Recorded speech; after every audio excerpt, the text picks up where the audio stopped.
Ya, bismillahirrahmanirrahim. Assalamualaikum warahmatullahi wabarakatuh. Salam perubahan, salam kedaulatan rakyat.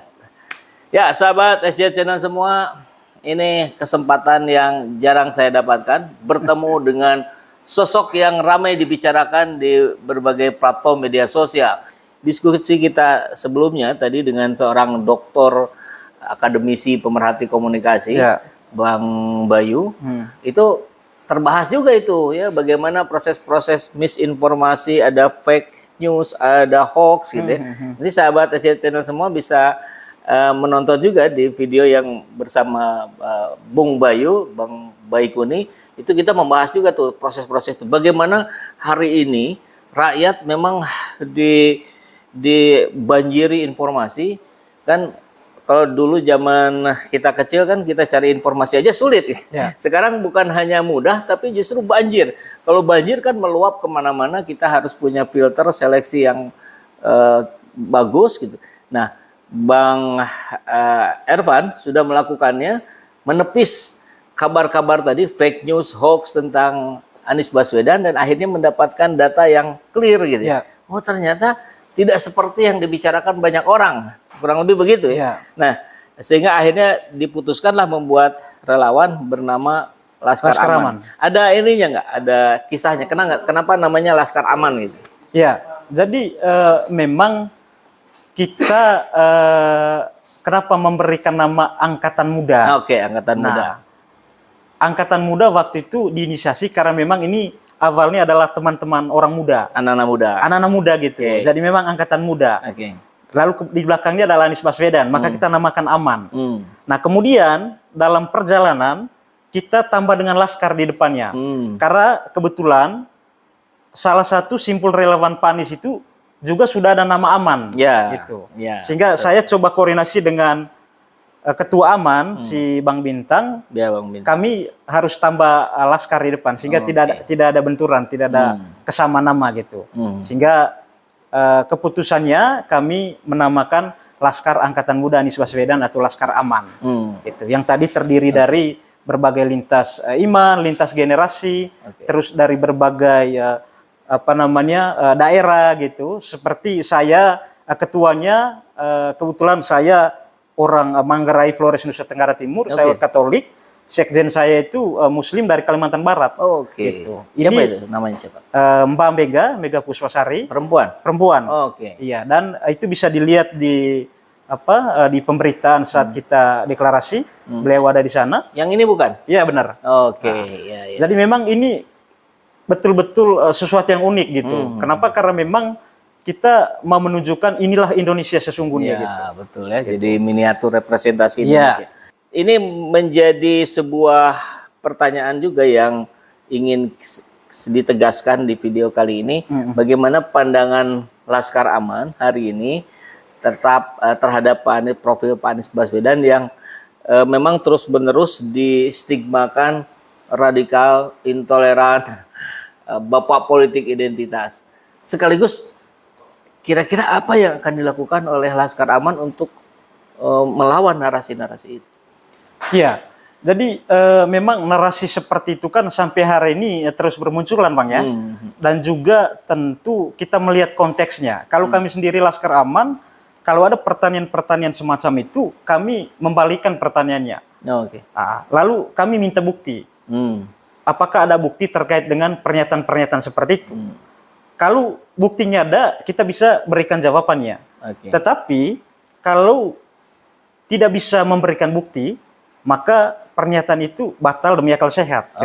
Gugur demi akal sehat. Ya. Bagaimana Laskar Aman akan bersikap atau akan memberikan kontribusinya untuk pemenangan Pak Anies dalam menangkal itu terhadap orang-orang yang tersebar di pelosok Indonesia? Jadi memang pertama berterima kasih ya Bang Saiful sudah mengundang, dan saya kira ini salah satu media yang paling bagus untuk bisa menyampaikan ini untuk teman-teman saudara-saudara yang bisa melihat, mencari tahu melalui media gitu. Lalu kemudian bagaimana menjangkau saudara-saudara kita di di daerah gitu. Nah, itu dia. Nah, Termasuk di NTT itu, misalkan. iya, Jadi, seperti di NTT. Nanti ini merupakan salah satu program kerja yang dilakukan oleh Laskar Aman. oke. Jadi di mana dalam waktu dekat ini kita akan melakukan deklarasi juga di beberapa daerah. Dan sebelum deklarasi itu kita buat semacam diskusi.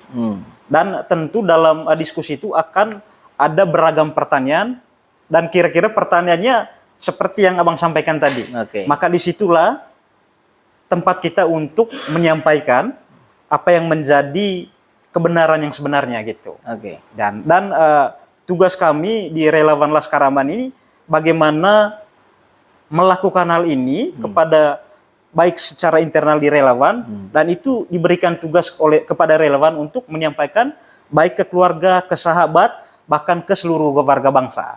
Oke. Gitu. Jadi itu barangkali kalau boleh saya simpulkan sementara yang akan dilakukan oleh Laskar Aman proses apa namanya operasi daratnya tadi Ya. melakukan deklarasi di daerah-daerah. Sekarang sudah berapa daerah, Bang? Karena kita baru deklarasi awal Desember dan saat ini sedang konsolidasi, koordinasi di beberapa daerah. Dalam waktu dekat itu kita ada deklarasi di Flores, yang sudah ada koordinasi di Flores Timur, Lembata. Kemudian dalam waktu dekat juga ada deklarasi di Jawa Tengah, kemudian di Bali dan juga di Merauke. Wah, ini menarik. Dan nih, di Lampung juga kita akan deklarasi. Oke. Ya, oke, diawali dari NTT ya. Ya, dimulai dari NTT. Jadi saya sedikit ingin masuk dulu nih ke tadi karena Abang juga asalnya dari NTT ya. Ya. Kira-kira apa hak yang tergambar dari Abang mengenalkan sosok Anies Baswedan di NTT itu kira-kira akan penuh tantangan kah atau mudah lah gitu, gimana? Iya, memang agak susah dan memang tantangannya berat ya kira-kira begitu karena ada semacam pola bahwa memang sudah ada tokoh begitu, sudah ada tokoh yang merupakan pilihan saudara-saudara kita kira-kira begitu. Oke. Ya, tetapi ketika kita deklarasi, ketika kita muncul dengan argumentasi berbasis data kira-kira begitu, dengan latar belakang pilihan politik kita, maka ada juga saudara-saudara kita, semacam keluarga kita yang juga sudah memutuskan untuk mendukung Pak Anies gitu. Ya, dan ini bukan dengan paksaan, bukan dengan mobilisasi, tetapi atas dasar keyakinan pribadi gitu. Oke. Ya, itu yang terjadi. Dan moga-moga ke depan masih ada lagi teman-teman, saudara-saudara kita di sana yang juga ikut memberikan dukungan yang sama kepada Pak Anies. Oke, mudah-mudahan ya. Dan kita lihat tadi pergerakan operasi daratnya sudah berjalan, operasi udaranya tadi seperti yang Bang Irfan sampaikan, yang melalui kanal-kanal media seperti ini. Terakhir nih, Bang Irfan, ada semacam penentangan kah dari teman-teman Katolik atau dari keluarga atau dari yang lain?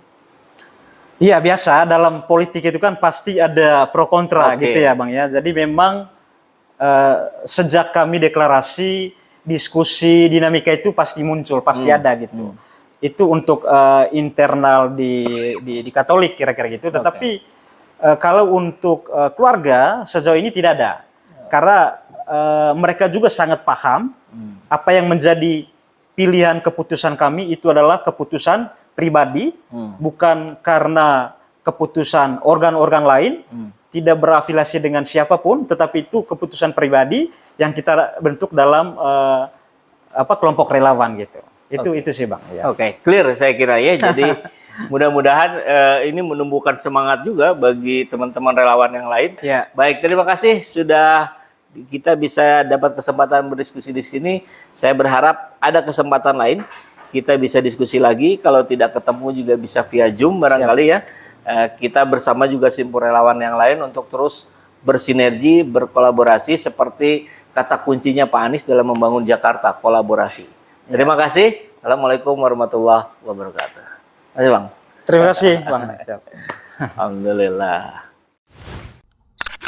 Alhamdulillahirrahmanirrahim, saat ini banyak sekali sahabat-sahabat dari Saiful Zaman Channel yang menjadi patron dari kegiatan ini, yang mendukung, yang mensupport dengan berbagai cara. Luar biasa, via WhatsApp, via grup, via media sosial lainnya. Bahkan tidak sedikit yang kemudian mendonasikan uangnya untuk perjuangan kami di medan dakwah ini. Ya jelas hal ini sangat membantu keberlangsungan channel ini karena kebutuhan pun kemudian bertambah. Tidak bisa lagi ini dikerjakan oleh 1-2 orang. Kita harus merekrut lebih banyak orang. Dan itu jelas membutuhkan dana yang tidak kecil. Nah, oleh karena itu buat sahabat-sahabat semua yang terus mendukung kami, doakan juga kami untuk mampu istiqomah, untuk mampu terus menyuarakan dan menggemakan suara hati rakyat. Dan seperti biasa, bagi yang ingin membersamai kami dengan membantu operasional channel ini, sahabat bisa mendonasikannya ke nomor rekening yang ada di bawah sini.